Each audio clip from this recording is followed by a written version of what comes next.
हम लोग last time में क्या किए थे, हम लोग फॉर्मेट समझे थे। आज हम लोग फॉर्मेट वाइज एक एक पार्ट पूरा कॉस्ट शीट का करेंगे। फर्स्ट पार्ट क्या है, raw material consume. Raw material consume के लिए सबसे पहले देखो, तुम फॉर्मेट से रॉ मटेरियल कंज्यूम, तुम लोग का तो ऐसे एमसीक्यू पैटर्न है, लेकिन तुम लोग वर्किंग रफली भी करोगे तो तुम लोग इस तरह से कर सकते हो, ठीक है। अब उसमें देखो पहला स्टार्ट हो रहा है opening stock of raw materials. Raw materials, opening stock of raw material, illustration हम लोग 3 डिस्कस कर रहे हैं, ठीक है। तो opening stock of raw materials कितना दिया है, तुम लोग बोलना हमको कितना दिया है, 1 लाख। तो 1 लाख लिखना। अब इसके साथ ऐड करना परचेस और all expenses related to purchase, ठीक है। तो उसका नेक्स्ट क्या दिया हुआ है, बोलो क्या दिया है, नाम क्या है, परचेस ऑफ रॉ मटेरियल।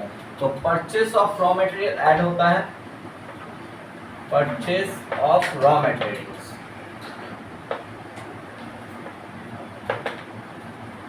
कितना परचेस, 11,05,000। 11,05,000, ठीक है। और देखो कंज्यूम मतलब एक्चुअली क्या हो रहा है, कितना तुम यूज किए हो। तुमको हम एक एग्जांपल देते हैं, सपोज तुम्हारे घर में स्टार्टिंग में 10 केजी राइस है, इस मंथ का तुम लोग राशन लाई हो 50 केजी राइस, टोटल तुम्हारे पास कितना हुआ 60 केजी राइस। उसमें से तुम्हारा एंड में तुम्हारा 20 केजी राइस बच गया, तो इस महीने तुम लोग कितना राइस कंज्यूम किए हो, 40 केजी, यही ना। ओपनिंग में था तुम्हारा, मंथ में स्टार्टिंग में इतना था, इतना परचेस की, इतना क्लोजिंग में बच गया, तो अल्टीमेटली तुम कंज्यूम कितना किए हो, 40 केजी राइस। तो सिंपल वे में opening plus purchase less closing होता है रॉ मटेरियल कंज्यूम का फॉर्मूला। बट अब जो तुम्हारा मटेरियल लाने पे जितना भी खर्चा होता है उसको हम लोग परचेस कॉस्ट में, वो कॉस्ट में ऐड हो जाता है। तो क्या खर्चा दिया हुआ है, पहला दिया है carriage inward. Carriage inward means carriage on purchase. Carriage inward means क्या होता है, कैरेज ऑन परचेस कॉस्ट में ऐड है। कितना है अमाउंट, 7,000।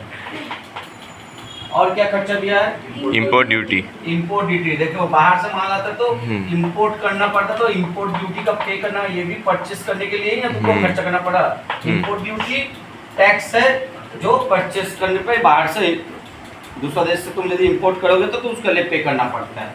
चलो बोलो कितना, 5,000।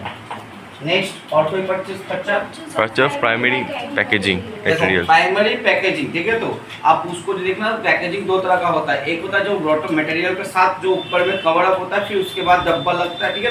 तो प्राइमरी पैकेजिंग तुम्हारा हो रहा है तुम्हारा परचेस का सेफ्टी करने के लिए प्रोडक्ट को, कि माल ठीक से डिलीवर्ड हो जाए, उसमें कोई लीकेज ना हो, कोई ब्रेकेज ना हो, ये सब चीज़। तो ये भी सेफ, जब तक प्रोडक्ट सेफली तुमको पहुंचाने के लिए चाहे इंश्योरेंस हो जो भी हो, वो सब कॉस्ट में ऐड होता है, ठीक है। तो उसमें ऐड क्या बोला है, बोलो purchase of primary packaging, purchase of primary packing materials, ठीक है। क्योंकि अगर ये वाला खर्चा ना करें ना तो ब्रेकेज हो सकता है, ठीक है। तो कितना है अमाउंट, कितना 12,000। और कोई खर्चा नहीं है। चलो 12,29,000 लेस क्या होगा, less closing stock of raw material, closing stock of raw materials, return to supply सब एक एक करके। Closing stock of raw materials कितना है, 95,000। कितना, 95,000। 95,000, ओके 95,000। अब देखो और क्या होता है, लेस होता है closing stock, less return, less abnormal loss, ठीक है, लेस ट्रांसफर। तो अब तुम्हारा क्वेश्चन में क्या दिया, हम लोग क्वेश्चन दिया है रिटर्न टू सप्लायर। तो मटेरियल रिटर्न कर दे रहे, मतलब हम यूज नहीं कर रहे हैं, ठीक है। Return to supplier, closing stock में अल्टीमेटली जो चीज यूज नहीं है उसको लेस कर दो, जो चीज का तुम यूज कर नहीं पाई सबको लेस कर दो। जो माल बच गया उसका यूज नहीं कर पाई, जो माल रिटर्न कर दिया सप्लायर उसका यूज नहीं कर पाई, तो सप्लायर कितना 18,000। नेक्स्ट और कुछ नहीं है, तो हमको यहाँ पर हम क्लोज करेंगे, ठीक है। मेरा रॉ मटेरियल कंज्यूम निकल आएगा। तो 11,16,000 এটা কে আমরা বলবো रॉ मटेरियल्स कंज्यूम। एक बार फिर से बता दे रहे, देखो opening stock at purchase at any expenses related to purchase, it may be carriage on purchase, import duty, custom duty, primary packaging materials वर्ड होना जरूरी है, ठीक है। तो closing stock of raw material को लेस करना है, रिटर्न को लेस करना है, एब्नॉर्मल लॉस लेस होता है, ट्रांसफर ऑफ मटेरियल जो भी चीज़ अनयूज होता है, जो यूज नहीं वो सब लेस करना है, करके मेरा raw material consume. Okay, format में सारा चीज़ दिए हैं, सम्स में तुम्हारा सब चीज़ आएगा नहीं आ सकता है, ठीक है। तो जैसे जितना आइटम आएगा तुम उसके साथ ही एडजस्ट करना है, ठीक है। रेडी। देखो अब इसके बाद वाला सम्स जो है उसमें इलस्ट्रेशन 4 में तुमको मिसिंग फिगर दिया जाएगा तुमको, यानी सम्स में रॉ मटेरियल कंज्यूम दिया जाएगा, तुमसे परचेस पूछ लिया या क्लोजिंग स्टॉक पूछ लिया या ओपनिंग स्टॉक पूछ लिया, इस तरह का सम्स आएगा। तो इस तरह का तुम पहले इक्वेशन कर देना, रॉ मटेरियल कंज्यूम को इक्वेशन वाइज कर देना। Raw materials consume equals to क्या होता है, raw material consume equals to opening stock of raw materials, ये होता है। इसके साथ क्या करता है, add purchase of raw materials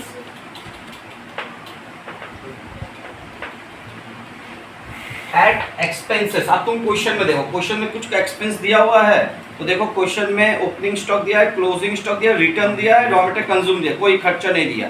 तो चलो तो आर की चैट करने का नहीं है, less closing stock of raw material, closing stock of raw materials less return दिया हुआ है तो रिटर्न ऑफ रॉ मटेरियल्स। हमको याद रखना क्या चीज ऐड होता है आइटम में, क्या लेस का आइटम है, बस। Raw material consume equals to opening stock of raw material, purchase of raw material, any expenses होता तो लिखते फॉर्मूला में, लिख के लाभ तो नहीं है, कोई एक्सपेंसेस सम्स में दिया नहीं है, कंपलसरी नहीं है, क्लियर है। तो less closing stock of raw materials less return of raw materials. Okay, अब मेरे सम्स में आंसर दिया है, रॉ मटेरियल कंज्यूम सम्स में दे दिया, यस और नो दिया है। देखो क्वेश्चन में इलस्ट्रेशन 4 में देखो रॉ मटेरियल कंज्यूम दिया हुआ है, कितना दिया है, तो raw material consume right side में लिख देना 10 लाख, लेफ्ट साइड में। चलो ओपनिंग स्टॉक दिया हुआ है, ठीक है, तो जोर से बोलो कितना, 70,000। 70,000। परचेस नहीं दिया है, ठीक है। तो चलो परचेस ऑफ रॉ मटेरियल तुम्हारा उसको हम x मान लेते हैं, लेट जो क्वेश्चन पूछा है परचेस ऑफ रॉ मटेरियल सही पूछा है ना, इसको हम लोग x मान लेते हैं, तो ये x हो गया। फिर लेस क्लोजिंग दिया है क्या, 80,000 लेस रिटर्न, हम लोग क्वेश्चन देख के ही फॉर्मेट बनाए हैं, फॉर्मूला का कितना है 20,000। ओके, अब देखो कितना सिंपल हो जाएगा, 1 लाख हो गया माइनस में, 1 लाख में से 70 गया तो माइनस 30,000, और यहाँ देखो 1 लाख है ना, 80,000 और 70,000 कितना हुआ, माइनस 1 लाख, यहाँ प्लस 70, तो 1 लाख से 70 के तो माइनस 30, तो x को एक साइड करो, ये माइनस 30 को 10 लाख के पास भेजो, तो x का वैल्यू कितना निकला 10,30,000। x क्या था, परचेस ऑफ रॉ मटेरियल्स 30,000। 30,000। समझ में आया मिसिंग फिगर। ओके, हम समझ में पहले क्वेश्चन पढ़ेंगे क्या क्या आइटम प्लस माइनस का, उसको लिख लिए, फॉर्मूला के बाद इक्वेशन वाइज लिख लिए, ठीक है। उसके बाद इसको सॉल्व करना है, पूछना है किसी को, समझ में आया। और एक बार बोलिए ना सर, कि तुम पहले रॉ मटेरियल कंज्यूम का फॉर्मूला पुट कर देना, जो आंसर दिया रहेगा उसी का फॉर्मूला करना। प्राइम कॉस्ट दिया रहेगा तो प्राइम कॉस्ट का फॉर्मूला बैठाते हैं, ठीक है। तो थोड़ा इसमें आके देखिए क्वेश्चन में क्या आइटम दिया उसी के हिसाब से हमको फॉर्मूला के, यानी फॉर्मूला तो टाइम में तो सब कुछ लिखना होगा, उतना नहीं लिखना है, तुमको जितना आइटम दिया उसके हिसाब से कौन सा प्लस में आता है कौन सा माइनस में। जैसे ओपनिंग स्टॉक प्लस में रहता है, परचेस ओपनिंग स्टॉक के साथ प्लस किए थे, उसके बाद परचेस इंपोर्ट किए थे, कैरेज किए थे, लेकिन क्या इस सम्स में है क्या वो सब आइटम नहीं है, तो उसको स्किप करेंगे। लेस क्लोजिंग हुआ है, क्लोजिंग है तो क्लोजिंग लेस का आइटम है, रिटर्न लेस का आइटम है, लिख दिए। सम्स को तो पढ़ना भी होगा ना हमको, सम्स पढ़ के कौन सा प्लस है कौन सा माइनस है उसके हिसाब से। बोलो समझ में आया। हाँ। चलो अब इलस्ट्रेशन 5 इसमें क्या पूछा है, रॉ मटेरियल कंज्यूम नहीं पूछा, इसमें पूछा है प्राइम कॉस्ट। तो प्राइम कॉस्ट निकालने के लिए सबसे पहला स्टेप होता है रॉ मटेरियल कंज्यूम्ड ही निकालना, क्योंकि रॉ मटेरियल कंज्यूम से direct wages and direct expenses को ऐड करने से प्राइम कॉस्ट निकलता है। Okay, prime cost is the sum total of और वेरिएबल कॉस्ट। वेरिएबल कॉस्ट क्या क्या होता है, मटेरियल्स होता है, लेबर होता है, ओवरहेड्स होता है, ठीक है, तो डायरेक्ट ओवरहेड्स, ठीक है, तो डायरेक्ट एक्सपेंसेस जो होता है ये तीनों चीज होता है वेरिएबल कॉस्ट। ठीक है, वेरिएबल कॉस्ट का मतलब क्या होता है, जो चीज पर यूनिट के साथ वो भी चेंज होगा, वेरी करेगा, ठीक है, सेम प्रोपोर्शन में अगर चेंज होता है उसको वेरिएबल कॉस्ट बोलते हैं। ठीक है, तो देखो अब आ रहे हैं डायरेक्ट एक्सपेंसेस का ओपनिंग स्टॉक दे दिया है, वो तो बताओ ओपनिंग स्टॉक कितना दिया हुआ है, 7,000.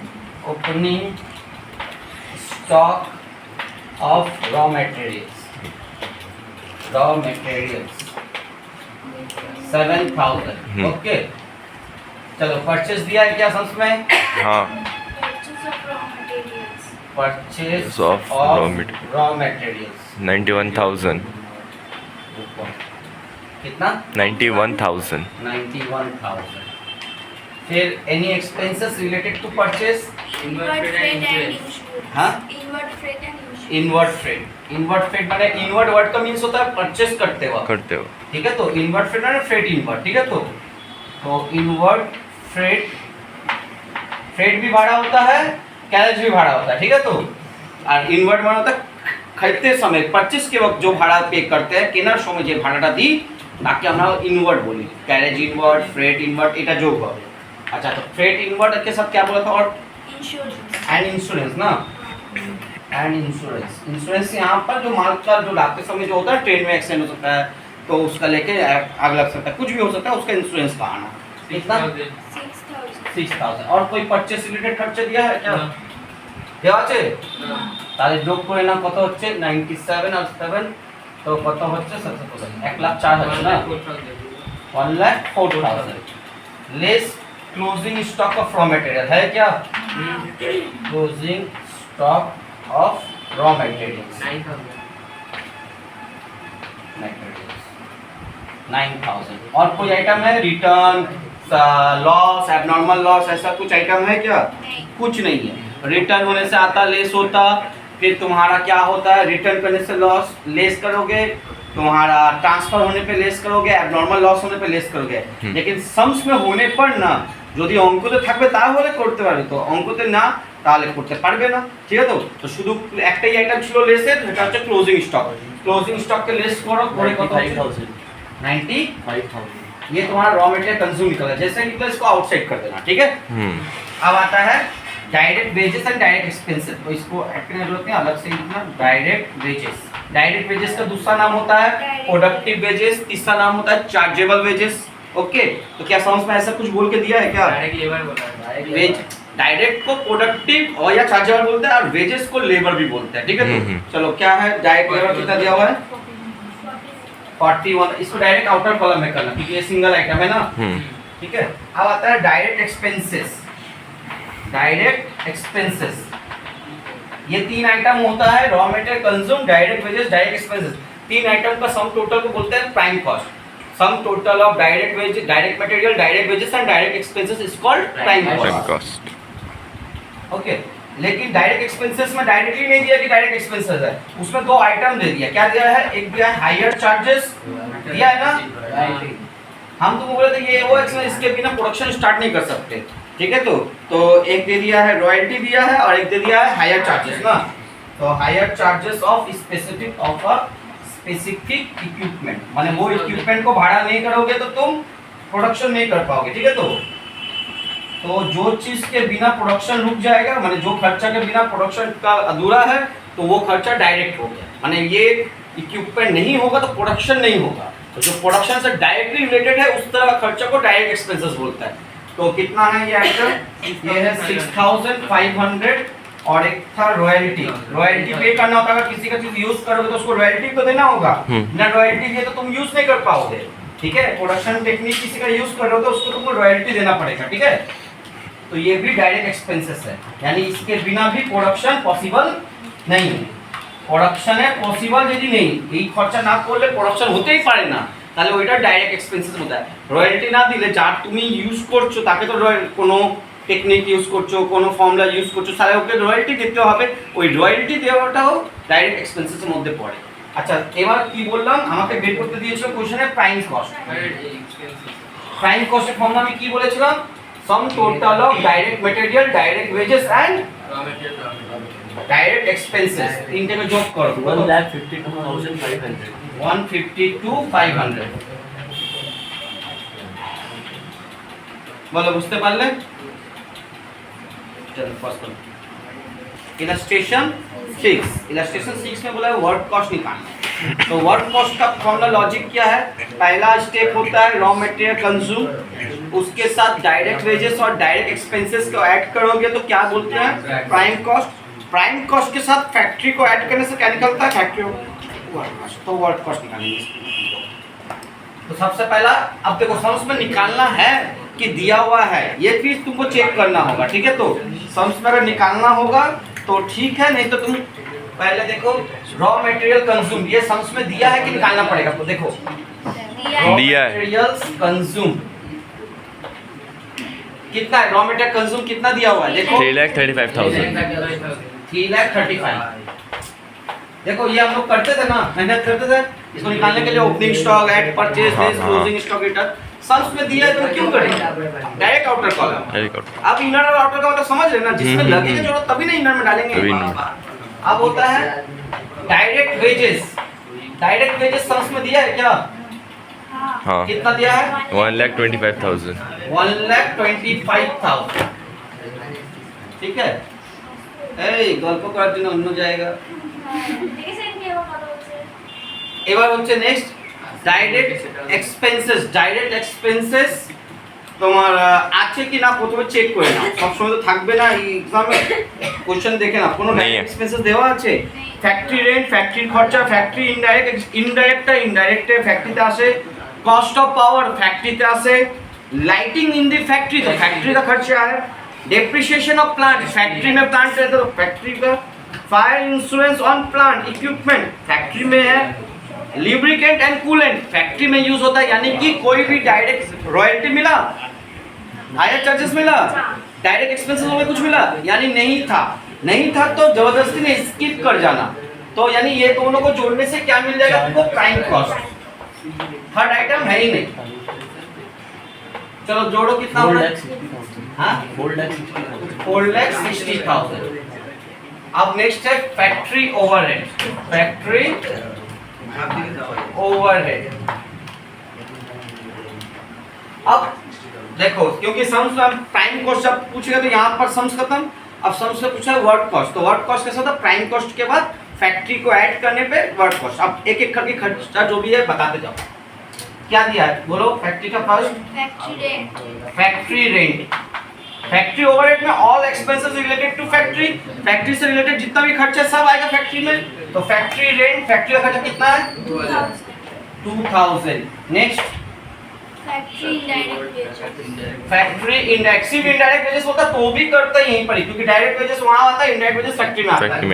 फैक्ट्री इनडायरेक्ट वेजेस कितना? 3,000। Next cost of power. Power মানে হচ্ছে হিউজ ইলেকট্রিসিটি কনজিউম। এটা কোথায় হয়? বেশি ইলেকট্রিসিটি কনজিউম কোথায়? ফ্যাক্টরির মধ্যে হয়, মেশিনের উপরে, ঠিক আছে? তো कितना हुआ? 5,000। नेक्स्ट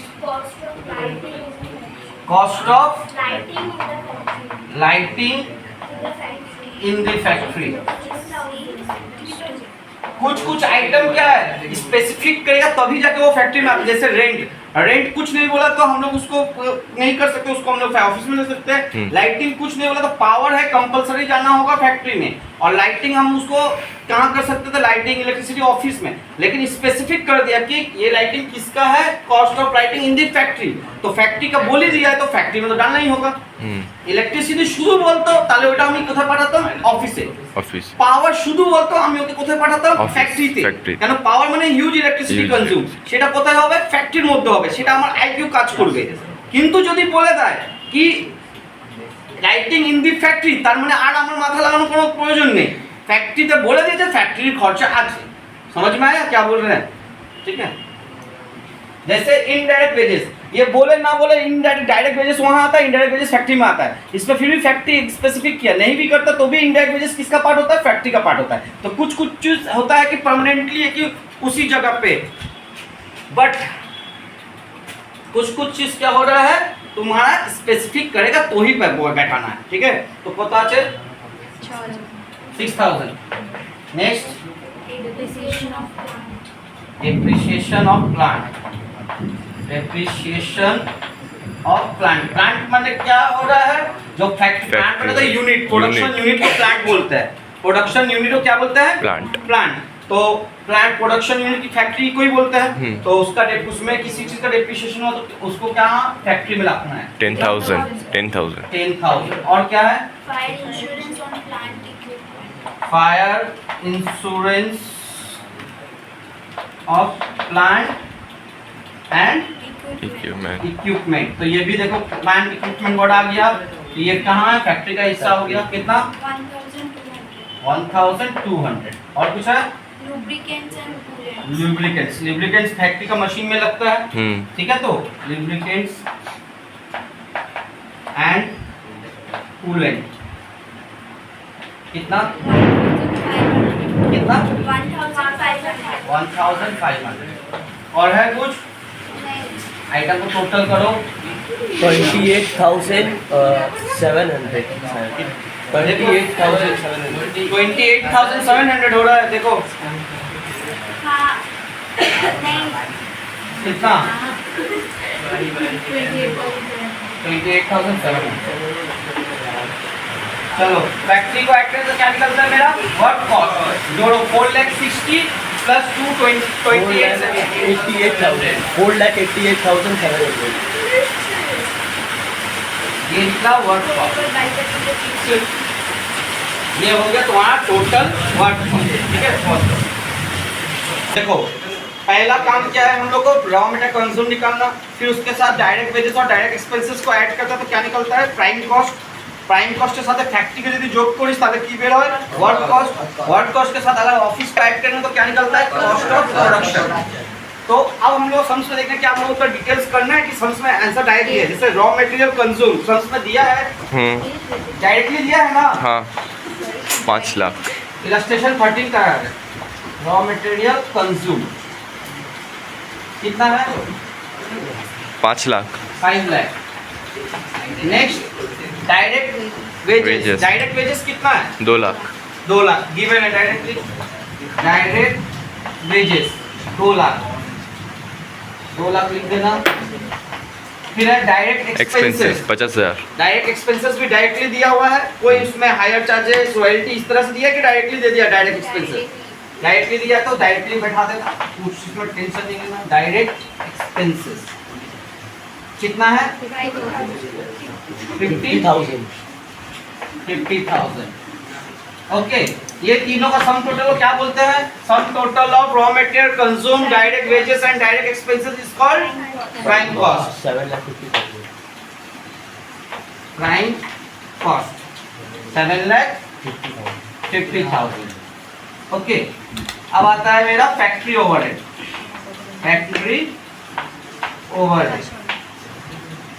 ओके फैक्ट्री ओवरहेड सबसे फैक्ट्री ओवरहेड के बारे में क्या बोला factory overhead is 25% of direct wages इस तरह से दिया है ना तो देखो 25% ऑफ डायरेक्ट वेजेस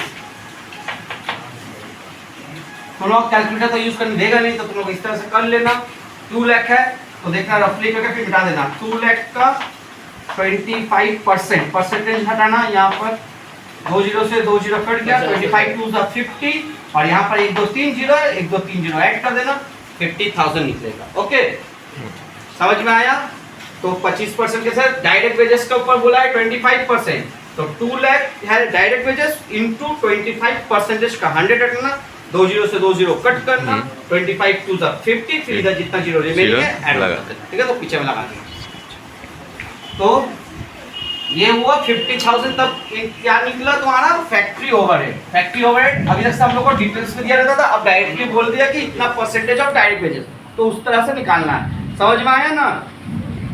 तो अब ऐड करो, ऐड करके क्या होगा देखो, इसके साथ ना फैक्ट्री ओवरहेड के साथ WIP का एडजस्टमेंट होता है, वो हम लोग बाद में करेंगे। इस सम्स में WIP का एडजस्टमेंट दिया है नहीं दिया है? एक सम्स एक सीरीज करेंगे जिसमें सिर्फ WIP, प्राइम कॉस्ट में WIP होने पे क्या होता है, फैक्ट्री ओवरहेड में, कॉस्ट ऑफ प्रोडक्शन में, तो हम लोग उस तरह का सम्स एक ही साथ लाइन से करेंगे ताकि उसको क्लियर हो। ठीक है, अभी हम लोग क्या कर रहे हैं कि कौन सा पार्ट, कभी हम लोग फर्स्ट में किए थे direct expenses related items, second में किया फैक्ट्री ओवरहेड रिलेटेड आइटम, और इस सम्स में तुमको क्या मिलेगा, ऑफिस ओवरहेड से रिलेटेड सारा आइटम। ठीक है, तो ऐड ऑन करो तो कितना हुआ, 8 लाख। 8 लाख। ये क्या निकला, वर्क कॉस्ट। अब आओ हेडिंग देना, office and administrative overhead, office and administrative overhead. चलो क्या क्या खर्चा है पहले बोलो। पहला क्या है, डायरेक्टर, डायरेक्टर कहाँ, ऑफिस में, तो डायरेक्टर्स फीस, ऑफिस का खर्चा हुआ। ऐसे फॉर्मेट में उस दिन हम लोग डिस्कस किए थे। ठीक है, तो सारा चीज कितना रुपया है डायरेक्टर फीस, हाँ 2000। नेक्स्ट फिर है क्या है, स्टेशनरी। स्टेशनरी तुम्हारा कहाँ, ऑफिस में का आइटम में होता है स्टेशनरी, कितना है 1000। नेक्स्ट लीगल एक्सपेंसेस, ऑफिस में लीगल एक्सपेंसेस कितना है 1500। नेक्स्ट डेप्रिसिएशन, जो लोग अभी अच्छा से करेगा 11 में, उन लोग कॉलेज में जाके मुंह नहीं बनाने का है, उसका आराम से कर लेगा। जो 11 में पढ़ाई नहीं करता उसको कॉलेज में ही मुंह बना रहेगा। ठीक है, तो डेप्रिसिएशन ऑफ, सिर्फ डेप्रिसिएशन बोला है। देखो बिल्डिंग, ऑफिस बिल्डिंग यहाँ पर बोला है, तो ऑफिस बिल्डिंग कितना है, देखो क्यों हम माना इसको ऑफिस बिल्डिंग, क्योंकि फैक्ट्री होता तो प्लांट वर्ड यूज होता। ठीक है, तो जो इसके पहले था, फैक्ट्री की बिल्डिंग का डेप्रिसिएशन कितना है बोलो 5000। नेक्स्ट और क्या है, फर्नीचर, ऑफिस में फर्नीचर, जैसे उसमें मशीन होता है फैक्ट्री में, इसमें फर्नीचर होता है, क्या है उसका डेप्रिसिएशन 700। देखो ये सब डेप्रिसिएशन ही है ना, तो सबका डेप्रिसिएशन टोटल होकर फिर उसके बाद उसमें से बचेंगे। फिर और क्या है, ऑफिस सैलरी, डेप्रिसिएशन खत्म ना, तो 5700 टोटल डेप्रिसिएशन था। यही तो ऑफिस सैलरी, ऑफिस सैलरी कितना है 12,500। और कुछ है नहीं। क्या है, office rent. Oh office rent, rent हम बोले थे अगर नाम दे दिया है फैक्ट्री रेंट, तो फैक्ट्री में, ऑफिस रेंट तो ऑफिस में कितना है, ऑफिस रेंट है, रेट्स है और टैक्स भी है 300। Office rent, rates and taxes एक साथ ही है ना, हम्म, ठीक है। कितना, कितना अमाउंट 300। ठीक है, next manager salary, managers salary, manager office का, सुपरवाइजर बोलेगा, सुपरवाइजर ऑफ फैक्ट्री, तो वो उधर चल जाएगा। सुपरवाइजर बेसिकली फैक्ट्री में होता है, मैनेजर हो रहा है ऑफिस में, तो इसका सैलरी ऑफिस का खर्चा हो गया कितना 24,000। और कुछ है टोटल करो तो 2000, 3000, 4000, 47,000 टोटल करने पे ना, ऐड ऑन कर लेना सबको, ऐड करके ऊपर में देखो हम लोग वर्क कॉस्ट तक तो निकाल लिए थे 8 लाख, तो 8,47,000 हो रहा है फाइनली। देखो आंसर आया, ये क्या कहलाएगा, cost of production, cost of production, cost of production. Okay, फिर से बोल दे रहे, देखो यहाँ तक तुम लोग प्राइम कॉस्ट सीखे थे, फिर फैक्ट्री ऐड करके वर्क कॉस्ट हो गया। आज ये सम्स में तुमको इलस्ट्रेशन 13 है। ठीक है, इलस्ट्रेशन देख लेना, क्योंकि तुम लोग जब वीडियो देखोगे तो इलस्ट्रेशन तुमको क्वेश्चन देखना होगा। तो directors fees, stationery, legal expenses, depreciation of office building furniture, जैसे वहाँ पर भी डेप्रिसिएशन आया था, यहाँ भी आया, लेकिन वो डेप्रिसिएशन किसका था, मशीन का था, प्लांट का था, इक्विपमेंट का था, वह मशीन और प्लांट का साथ था। यहाँ पर क्या हो रहा है, फर्नीचर, बिल्डिंग, इक्विपमेंट होता तो यहाँ पर आता। ऑफिस सैलरीज, सैलरीज वहाँ वेजेस, इनडायरेक्ट वेजेस आता है फैक्ट्री में, यहाँ पर सैलरीज आता है। फिर मैनेजर्स सैलरीज, उधर सुपरवाइजर सैलरी होता है, यहाँ पर मैनेजर सैलरी होता है। ठीक है, तो टोटल ऐड करना फैक्ट्री का खर्चा वर्क कॉस्ट से फैक्ट्री को ऐड, ऑफिस को ऐड करोगे, सॉरी ऑफिस का खर्चा ऐड करना, वर्क कॉस्ट से ऑफिस को ऐड करोगे तो क्या निकलता है, कॉस्ट ऑफ प्रोडक्शन। ओके चलो क्लोज करो।